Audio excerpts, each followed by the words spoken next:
E aí, galera, estamos aqui em mais um True Walk, no novo esquema de perguntas e respostas com o nosso especialista da mesa. Mas quem diria? E hoje, o tema de hoje é sobre um tema muito presente na vida do cristão, que é o pecado. E a primeira pergunta que eu faria para um especialista disso é: o que é o pecado? Boa noite a todos, bom dia, boa tarde, não sei que ela está assistindo. Mas o pecado, a gente vê, né, ele na queda ali, a ideia que ele passa na queda é de que ele é uma separação de Deus, né? Uma separação de Deus, uma separação da natureza, uma separação entre tudo que existia. Então essa é a ideia que o verbo no hebraico ali passa pra gente, né? A tradução que a gente tem hoje é que houve uma separação, né? Quando a Eva comeu o fruto e desobedeceu, quando Adão comeu o fruto e desobedeceu, houve uma separação. No Novo Testamento, a gente tem o escrito no grego e ele passa uma outra ideia, que é a ideia de que errar o alvo, né? Então imagina uma flecha e você tem um alvo, que a gente pode entender hoje como o alvo sendo Cristo, né? A gente tem que ser igual a Cristo, e o pecado é errar esse alvo, né? Errar essa igualdade, essa identidade de Cristo. Então são essas duas ideias que a Bíblia passa pra gente de pecado, né? A separação de Deus e errar o alvo de ser igual a Cristo. Tá, legal. E depois que eu aceitei a Cristo, que é ligado a isso que você acabou de falar, o cristão, ele continua pecando? Infelizmente continua pecando, né? Seria muito bom se a gente não pecasse, mas o cristão continua pecando. A gente tem essas duas definições, como eu falei, da Bíblia, mas hoje a gente entende, né? Não que a gente evoluiu mais, enfim, mas a gente tem esse consenso na religião batista e em outras também, de que pecado é tudo aquilo que desagrada a Deus. E o cristão vai continuar pecando, porque a nossa natureza é pecaminosa, né? A gente falou sobre a criação e sobre o homem alguns vídeos atrás. Deus criou o homem perfeito, mas a partir da queda a nossa natureza mudou. O pecado está em nós, né? Somos filhos de Adão, filhos do pecado. Então a gente tem essa natureza. Quando a gente aceita a Cristo, a gente tem uma nova vida, mas a nossa vida aqui na Terra ainda continua, a nossa natureza pecaminosa. E tem uma frase famosa que alguns discutem quem é o autor, não vou nem tentar falar quem é, que ele fala que eu achei que no meu batismo a minha natureza antiga ia morrer, mas eu descobri que ela sabe nadar. Isso é boa, hein? Então, e aí eu tento matar ela todos os dias. Então essa é a nossa luta, o cristão vai continuar pecando, a gente só vai parar de pecar quando Cristo voltar, e aí a gente vai ser totalmente santo, mas até lá pecaremos. Tá, então até esse dia chegar, que a gente não vai pecar, quais são os resultados negativos na vida do cristão, assim, terrenos, né? Existem tem diversos pecados, né? E o resultado sempre vai ser uma coisa negativa, né? Não tem como o pecado ser algo bom do ponto de vista cristão. É claro que ele pode ser bom ali, né? Você pode conseguir o dinheiro com o pecado, você pode conseguir algum prazer momentâneo com o pecado, você pode conseguir várias coisas boas na visão carnal, né? Na visão da terra, mas sempre vai ser uma coisa ruim para sua vida do ponto de vista cristão e do ponto de vista até da fé e do ponto de vista do ser humano. Vai ser algo ruim ao longo prazo, por exemplo, né? Se você pode roubar alguém hoje, mas pode ser preso amanhã. Então você pode estar feliz hoje aqui com alguma coisa que você fez, mas amanhã isso vai ser cobrado. E nessa questão da cobrança, né? Não existe um pecadinho e um pecadão do tipo, isso aqui vai fazer com que você não seja salvo, ou isso aqui vai fazer com que Deus te ame menos. O único pecado que você perde a salvação é a blasfêmia contra o Espírito Santo, que é você não acreditar no poder que ele tem. Então é você negar a salvação de Cristo, negar que Deus tem todo esse poder. Então esse é o único pecado que você não vai pro céu. E a gente sabe, né, que para você ir pro céu você tem que aceitar Cristo como seu único e suficiente Salvador. Então se você não acredita que ele é o único Salvador, você tá blasfemando contra a ação do Espírito. Mas fora esse pecado, todos os outros são vistos como um só diante de Deus. Você está desagradando a ele. O que muda, né, do aspecto negativo é aqui na Terra. Então se você faz uma mentira suave ali ou tenta enganar alguém de uma maneira muito leve, você não vai ser preso, provavelmente. Mas se você mata alguém, você vai preso. Então se você faz o sexo antes do casamento e engravida, a consequência disso é um filho. Agora, se você se masturba, você não vai engravidar, mas o pecado é o mesmo, entendeu? O que muda é a consequência. Sim. E ela pode ser muito negativa ou não tanto negativa. Mas ela vai te incomodar de certa maneira, com certeza. Sim. Tá, e aí o que o cristão faz quando ele peca? Isso é interessante também, sabendo que a gente vai pecar sempre, né? Tá, e o que eu faço? Eu nunca vou conseguir ser santo, eu vou conseguir ser santo quando? Vai ser santo só quando Jesus voltar.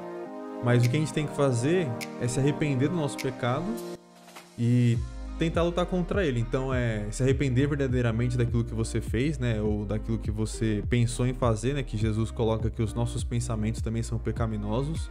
Ele amplia a lei do Antigo Testamento, né? Não é só matar o seu vizinho, mas é ter raiva dele. Não é só adulterar, mas é olhar para a mulher de alguém com os olhos diferentes. Então eu não preciso chegar aos fatos mesmo. Só de eu pensar ou passar na minha cabeça, isso mostra como a gente é pecaminoso. Já lembra da nossa natureza. E é um ponto também do quanto tempo a gente consegue ficar sem ter um pensamento ruim ou um pensamento pecaminoso. Dificilmente você vai ficar 1 hora sem ter um pensamento desse. E aí lembra da nossa... louco. Sim, é porque somos seres humanos falhos. Seria muito bom se a gente pudesse passar 1 hora sem ter um pensamento negativo. Seja ele de menor grau ou de maior grau. Mas não tô falando que você vai ter toda hora, mas... É uma forma de dizer, mas normalmente a gente vai ter pensamentos negativos nem que a gente escolha. Porque a gente não controla os nossos pensamentos. Mas esse pode ser um outro vídeo sobre o nosso pensamento. Sobre essa questão do que a gente faz, né, e do arrependimento, o pecado não pode tomar uma vida longa, né? Você não pode passar a vida inteira pecando da mesma maneira. Então a gente tem que se arrepender, orar e pedir a Deus ajuda para lutar contra esse pecado. E aí volta de novo na ação do Espírito Santo, né? Ele tá aqui para nos ajudar nessa batalha, né? Ele não tá aqui pra nos condenar, nem pra apontar o dedo, tipo, o que você fez, não sei o que. Ele vai mostrar e vai te incomodar, mas ele quer que você se arrependa e pare. Então, o que a gente não pode ter é aquele pecadinho de estimação, mas a gente vai pecar. Então, se você, né, caiu num pecado, se arrepender daquilo, saber que você fez errado, orar a Deus e lutar pra não cair de novo. Talvez você caia nesse, talvez você caia em outro. E é esse mesmo processo, né? O arrependimento na Bíblia, ele tem a ideia de metanoia, que é mudança de comportamento, mudança de pensamento. Então é você pensar no sentido totalmente contrário.